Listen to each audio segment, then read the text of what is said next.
Merci Samy et Douglas de l'invitation. Comme à chaque fois, c'est un plaisir de pouvoir échanger sur nos pratiques.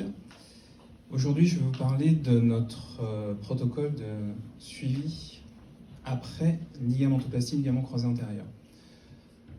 Je vais utiliser pour la première fois, donc je vous demanderai d'être un peu indulgent, un mot clap pour être un petit peu interactif.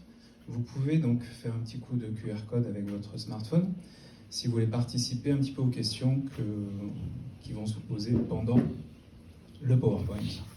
Donc vous avez juste à scanner le QR code. Je le remettrai juste après, si vous souhaitez. On le remettra dans les questions aussi.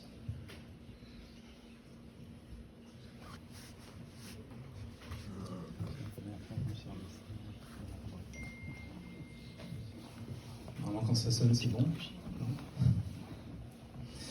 Allez, donc c'est parti. Ce protocole, on l'a mis en place depuis plusieurs mois avec toute l'équipe.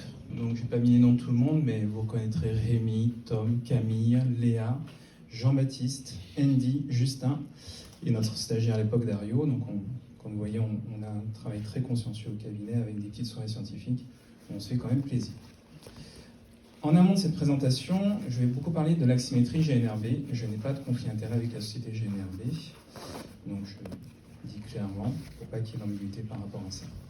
Et pour ceux qui n'ont pas pu faire un petit coup de QR code, je vous laisse encore un petit peu le temps de le faire.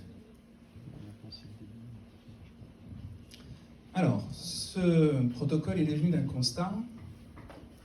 Vous voyez ce genre de publication avec des mèmes dans les réseaux sociaux, où en fait, après chirurgie ligament croisé antérieur, on a une mode un petit peu du tout fonctionnel. En gros, le travail analytique, ischio-jambier, quadriceps, mollet, fessier, c'est un peu has-been. Sauf que ça reste le fondement du travail fonctionnel. Ça reste la base du travail fonctionnel et tous les grands experts de la ligamentoplastie vont dans ce sens-là. Ce travail analytique permet d'avoir un bon travail fonctionnel pour aller au retour sur le terrain.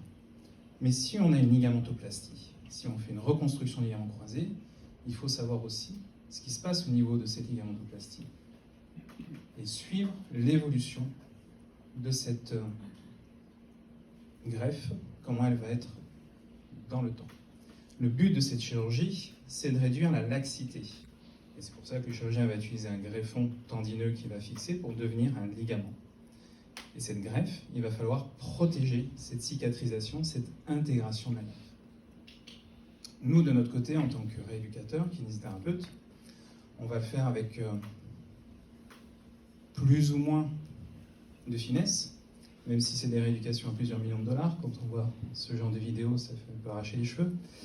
Mais on va donc travailler sur la récupération des suites post-opératoires.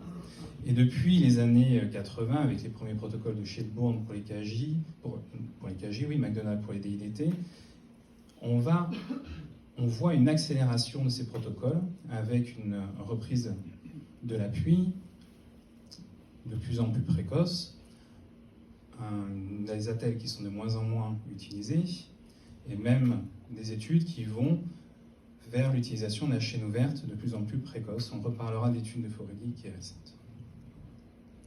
L'objectif, que ce soit du côté chirurgical comme kinésithérapeute, c'est d'avoir un retour sur le terrain au même niveau qu'avant l'opération. Malheureusement, parfois, cela ne fonctionne pas. Tant au niveau kiné, on peut avoir une insuffisance de la prise en charge rééducative avec un déficit musculaire. Et ce déficit musculaire, le temps nous aidera à le combler. On peut toujours travailler les muscles, on peut toujours arriver à récupérer les déficits musculaires à partir du moment où le patient peut nous accorder du temps et on peut travailler avec lui en bonne intelligence. Si malheureusement la laxité reste présente avec la chirurgie, après la chirurgie, là on a un souci puisqu'on va miser sur la compensation musculaire pour pouvoir essayer de garder quand même une stabilité dans le genou, ou sinon il faudra une reprise chirurgicale avec une nouvelle intervention et toutes les conséquences que cela peut avoir.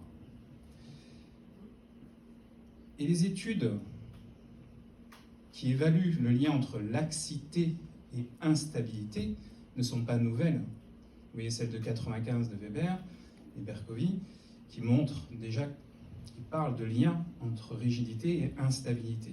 Et des études plus récentes, dont une du CHU de Montpellier du service du professeur Canovas, montrent que la laximétrie, la laxité post-opératoire a un lien avec la reprise de l'activité physique et le niveau de la reprise de cette activité physique. Donc ce n'est pas anodin, cette cicatrisation de la plastie, il faut la suivre. Et ce n'est pas le même mécanisme qu'une consolidation osseuse. La remise en charge, qui peut être plus ou moins différée sur l'évolution des choses, arrivera dans 99% d'une consolidation. Les pseudarthroses, ça reste un phénomène extrêmement rare. Par contre, la ligamentisation, le process de cicatrisation de la greffe, comment on l'évalue après une ligamentoplastie? En général, il y a un contrôle post-op à 3 semaines, 1 mois, et là le chirurgien vérifie l'état de son travail de manière manuelle avec un Lachmann en général. Alors je suis désolé pour la vidéo qui est un peu au ralenti, mais vous voyez cette fluoroscopie qui permet de visualiser cette avancée du tibia sous le fémur. Et la plupart des équipes maintenant mettent en place une aximétrie à 4 mois et demi, 6 mois, pour voir un petit peu aussi l'évolution de cette stabilité de manière plus objective qu'un test manuel. Lorsque l'on fait cette laximétrie à 4 ou à 6 mois, nous on la fait régulièrement, au cabinet comme d'autres sites, on a des patients qui ne sont pas suivis au cabinet qui viennent la faire. Parfois, malheureusement, on est embêté puisqu'on a des laximétries qui sont importantes et on se retrouve avec une perte de raideur. Est-ce qu'on pourra dire à ces patients, peut-être que l'on récupérera une raideur suffisante dans les mois à venir qui vous permettra de retrouver une stabilité passive du genou?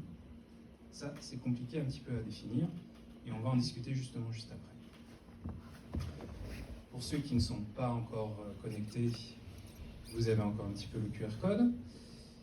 Et c'est là que normalement je vais pouvoir me connecter moi sur Internet. Au clap. Et donc, la première question, c'est d'après vous, en combien de temps la ligamentisation des ligaments croisés antérieurs va se faire? Sera-t-elle complète? Est-ce que ce sera 2 mois, 3 mois, 4 mois, 6 mois, 1 an, 2 ans, 4 ans? Ou est-ce que ne se fait jamais, au final? Allez, je vous laisse quelques instants pour voter. Et faire votre choix. Donc, on part sur 1 an, 2 ans, avec quelques votes sur les 4 et 6 mois. Alors. Tac, tac. Cette ligamentisation, ouais, ça marche, elle a lieu, en effet, sur plusieurs mois, même plusieurs années, suivant les études.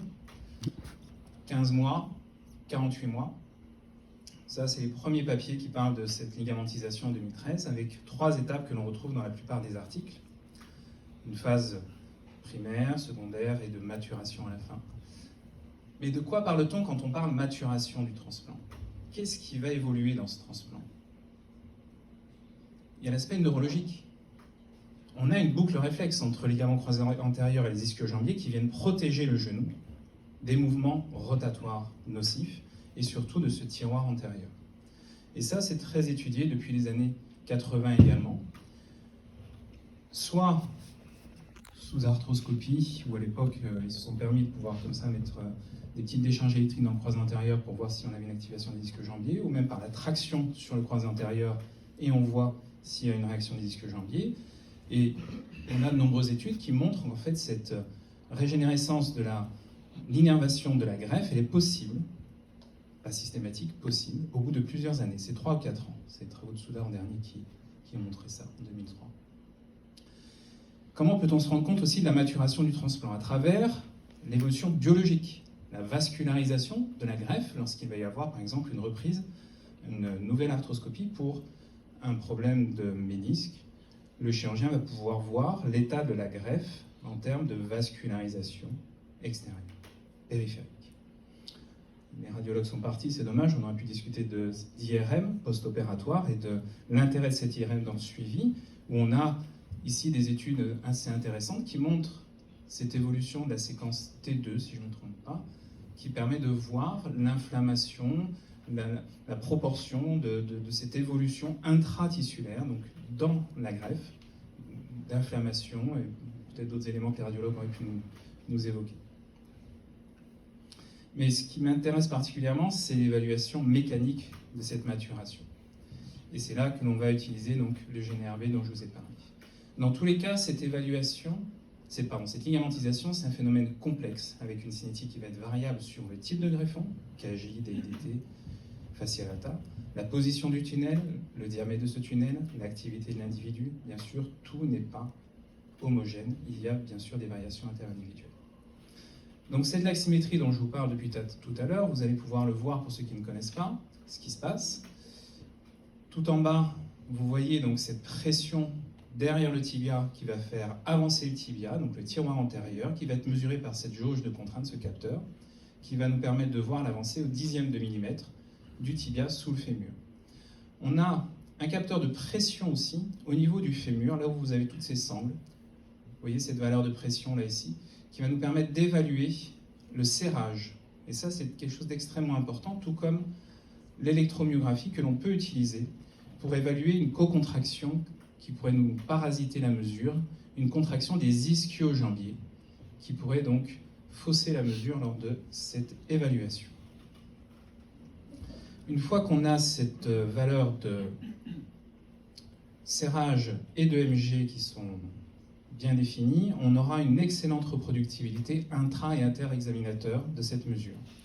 Une précision au dixième de millimètre, comme je vous le disais, et on n'aura pas d'irradiation, contrairement au télos qui se faisait auparavant. On va pouvoir avoir ce genre de courbe avec, ici par exemple, un ligament croisé cassé, un ligament sain. On va voir donc la pente, c'est le P2 ici, en micromètres par newton, et la distance entre les deux points a une valeur en newton définie ici, 250, 130, 100, 150, peu importe, on choisira nos valeurs après derrière, je vous expliquerai pourquoi. Aujourd'hui, il y a plusieurs études qui font ce suivi longitudinal post-opératoire avec la laximétrie, mais il n'y en a pas beaucoup. Donc, la première étude qui nous a paru intéressante et qui nous sert pour mettre en place notre protocole, c'est l'étude de Nouveau et collaborateurs qui ont évalué donc mensuellement la laximétrie en post-opératoire et qui ont pu voir que certaines mesures d'hygiène de vie ont permis de modifier les contraintes sur la plastie dans ces périodes post-opératoires précoces et d'arriver à redonner de la raideur à la greffe. Donc cette greffe, même si elle avait pris un petit peu de laxité, le fait de modifier certains facteurs dans la vie de tous les jours a permis de redonner de la raideur à cette greffe. Poudreau, pareil, a fait un profilage post-opératoire de cette laxité avec différentes variables d'intensité dans le tiroir antérieur et pour essayer de voir quelles étaient les meilleures valeurs qui pouvaient être utilisées en post-opératoire pour le suivi de la greffe. Et Forelli, dont je vous ai parlé un tout petit peu tout à l'heure, eh bien oui, il introduit la chaîne ouverte très tôt, et ça, c'est une autre discussion, mais il le fait, je pense, de manière assez intelligente en fonction de l'état clinique du genou et en fonction de la laximétrie post-opératoire. Il a un cut-off, 1,5 mm que l'on verra tout à l'heure. Si le patient a une laximétrie qui n'est pas tout à fait adaptée, eh bien, il ne rentre pas dans ce protocole de chaîne ouverte précoce. Voilà donc les mesures que nous allons faire du préopératoire jusqu'à 6 mois post-opératoire. Très rapidement, laximétrie préopératoire, 1 mois, 2 mois, 3 mois, 4 mois, 6 mois. À cela, nous ajoutons des tests isocinétiques. Je vous expliquerai aussi un petit peu tout à l'heure le pourquoi et comment de ces différents tests. La question qui se pose, c'est, et que j'ai souvent entendu de la part des chirurgiens avec qui on travaille, et qui est tout à fait légitime, c'est au final, vous tirez sur notre genou que l'on vient d'opérer et vous mettez 134 newtons. C'est un peu fort quand même. On vient de mettre une jolie greffe, une jolie vis, une belle fixation. Notre patient va pas trop mal à 1 mois au post-opératoire et vous venez appuyer dessus et tirer comme un sauvage. Qu'est-ce que c'est que ça? En fait, 134 newtons, c'est pas tant que ça. Quand on marche, on est à 300 newtons, 355 pour ces deux hauteurs. Pour Morrison, c'est entre 150 et 0,25 fois le poids du corps. Plus récemment, Cherouvou, Denardol et Kosovami, eux, on est entre 150 et 300 newtons. Donc à chaque pas, 150, 300 newtons, 150, 300 newtons, entre les deux. Donc nous, on fait 3 poussées à 1 mois à 134 newtons. C'est beaucoup moins agressif que la marche au final qui va être faite tous les jours en post-opératoire puisqu'elle est permise. Et pour rappel, la vis d'interférence, le maillon faible, la vis qui va fixer la greffe en post-opératoire immédiat, c'est 400 newtons de résistance environ, en dessous des 134 newtons. La résistance de la plastique, bien sûr, on est largement à des valeurs beaucoup plus importantes, largement au-delà des 134, 1700 et 3500 newtons pour le DT4. Allez, on va rentrer un peu plus dans le détail de ce protocole. En pré-op, on évalue nos patients avec cette laximétrie. Ça nous permet d'avoir des valeurs de référence du côté sain et d'avoir cette laxité préopératoire qui nous permettra donc d'évaluer si notre patient a une tendance à l'hyperlaxité. Et ça, on sait que c'est péjoratif sur la reprise du sport. Lorsque l'on a un patient qui a un score de Bayton supérieur à 7 sur 9, qui est vrai hyperlaxe, un récurvatum supérieur à 15 degrés, et quand on a une laximétrie préopératoire à 134 newtons supérieure à 6 mm. Donc ça, déjà, on a des critères qui nous disent attention, ces patients-là, il va falloir les surveiller un petit peu plus que les autres. Et on a mis en place un livret de suivi qui explique ces différentes prises en charge et les recommandations dont je vous parlais tout à l'heure avec ces petits gestes du quotidien qui peuvent être agressifs sur la plastie. Donc c'est important que le patient soit au courant de ces différents éléments pour optimiser la prise en charge dans les suites post-opératoires. À 1 mois, on va faire ce premier test qui va nous permettre de définir si le patient va rentrer dans un groupe avec un risque de laxité majeur. Si on a ce différentiel d'1,5 mm dont je vous parlais utilisé par Forelli et une pente divergente à plus de 10 micromètres par newton. D'autres éléments peuvent aussi nous faire aller dans le sens d'un patient qui est à risque de laxité majeure. Alors nous allons les faire rentrer dans un protocole de protection ligamentaire. Qu'est-ce que ça veut dire ? C'est des patients qui pourront faire du vélo, puisque ça a été évalué très tôt aussi, avec même des jauges de contrainte dans le genou pendant une arthroscopie. C'est Paynon et collaborateurs qui ont fait ça. On est à moins de 100 newtons quand on est à 125 watts, 60 RPM. Donc pas de problème. Stepper ou elliptique ? Elliptique, je ne sais pas. Stepper, par contre, la montée des marches, on est à 134 newtons, il pourra le faire. Le renforcement analytique autour du genou, quadriceps, ischio-jambier, solaire, moyen fessier. En utilisant le BFR, Blood Flow Restriction, on va pouvoir travailler à de faibles charges, mais pouvoir recréer et favoriser la présence de l'hypertrophie post-opératoire. Donc on utilisera le BFR chez ces patients-là tout particulièrement. On restera sur du quadriceps en chaîne cinétique fermée, et je vous renvoie vers cet article de Escamilla qui fait référence sur l'analyse des contraintes sur le genou par rapport aux différents types d'exercices en chaîne ouverte, chaîne fermée, et différents groupes musculaires. Quadriceps, chaîne fermée, ischio-jambier, chaîne fermée, chaîne ouverte, solaire, pas les gastrocnémiens, solaire, le moyen fessier, pour corriger le valgus dynamique. Le renforcement fonctionnel au poids de corps uniquement, parce que si on dépasse le poids de corps, on va mettre beaucoup de contraintes sur la plastie. Les squats, par exemple, sont a priori sans problème, sauf si on commence à les charger, et si la qualité position du corps, flexion du genou, degré de flexion, etc., n'est pas respectée. Donc, on aura un renforcement fonctionnel possible, mais il faudra être attentif à ce qui sera fait dans le détail. Ça passe ou ça passe pas ? Voilà. Non, ça fait sauter là.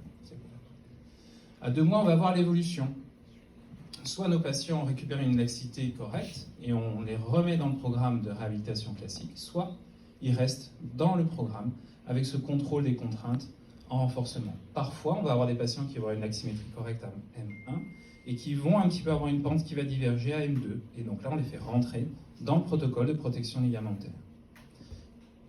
Au 3e mois se pose la question des sauts et peut-être de la chaîne ouverte du quadriceps. Ça va dépendre des chirurgiens et des protocoles. Toujours est-il que si notre patient, dans notre contrôle à 3 mois, garde une bonne laxité, on va le faire rentrer dans ce protocole classique. On va démarrer la pliométrie des sauts et, si le chirurgien est d'accord, commencer la chaîne ouverte progressive du quadriceps, là aussi avec des paramètres bien définis en termes d'amplitude, de vitesse, de type de résistance. Si on est avec un patient qui a une majoration de cette laxité, là par contre on va reporter les sauts à 4 mois post-opératoire. Test à 4 mois, même principe. On évalue la laxité. La laxité continue de bien évoluer. On va pouvoir faire le test isocinétique complet à 4 mois avec le travail excentrique du quadriceps. Il y a certains sites qui se refusent à faire le travail sur le test isocinétique excentrique du quadriceps, et ça peut se comprendre parce que les contraintes sur la plastique vont être très importantes. À partir du moment où à 4 mois, on a une laxité qui n'aura pas bougé, qui sera bien en place, je pense qu'il n'y aura pas de risque à faire cette évaluation isocinétique. Et l'étude qu'on va mettre en cours permettra peut-être de voir si au final on est agressif ou pas. Mais on pourra donc faire ce test excentrique en sécurité déjà, avec une vision sur cette laxité. Si par contre, à 4 mois, on se retrouve toujours avec une laxité qui est un petit peu déficitaire, on va avoir un test uniquement concentrique du quadriceps sur l'isocinétisme, toujours pas de saut, toujours pas de footing, et la poursuite du renforcement du quadriceps en chaîne fermée, et on va tester à 5 mois, voir comment les choses évoluent. On rebascule vite fait sur vos plats pour savoir si d'après vous, quelles sont les contraintes sur la plastie lorsque l'on court. Course tranquille, 11 km/h. 300, 500, 1000, 1500 newtons. Je suis content de voir que vous montez sur des valeurs à 1000 newtons parce que on voit quand même de plus en plus souvent des patients qui recourent à 2 mois, comme dans le protocole de Shelbourne initial en 87. Voilà, le footing à 2 mois, pour moi, hop là. On va revenir sur le PowerPoint.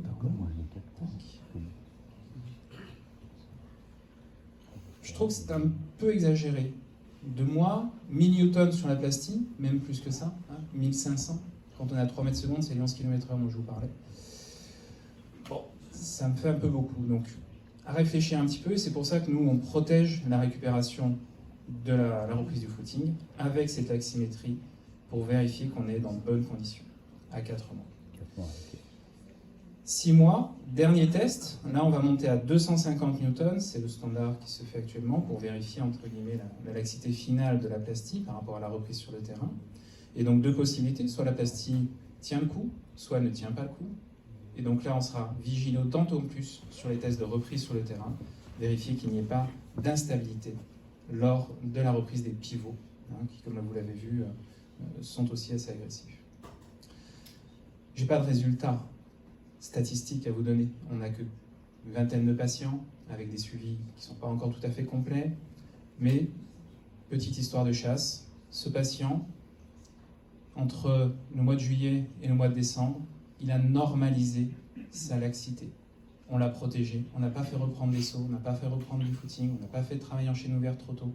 Et donc, ça nous a peut-être, à voir au niveau statistique si vraiment après c'est viable, et si c'est pas juste une intuition, ça nous a peut-être aidé à avoir des valeurs correctes, puisque vous voyez que les courbes, elles sont parfaitement parallèles à 5, 12, 7 mois post-op.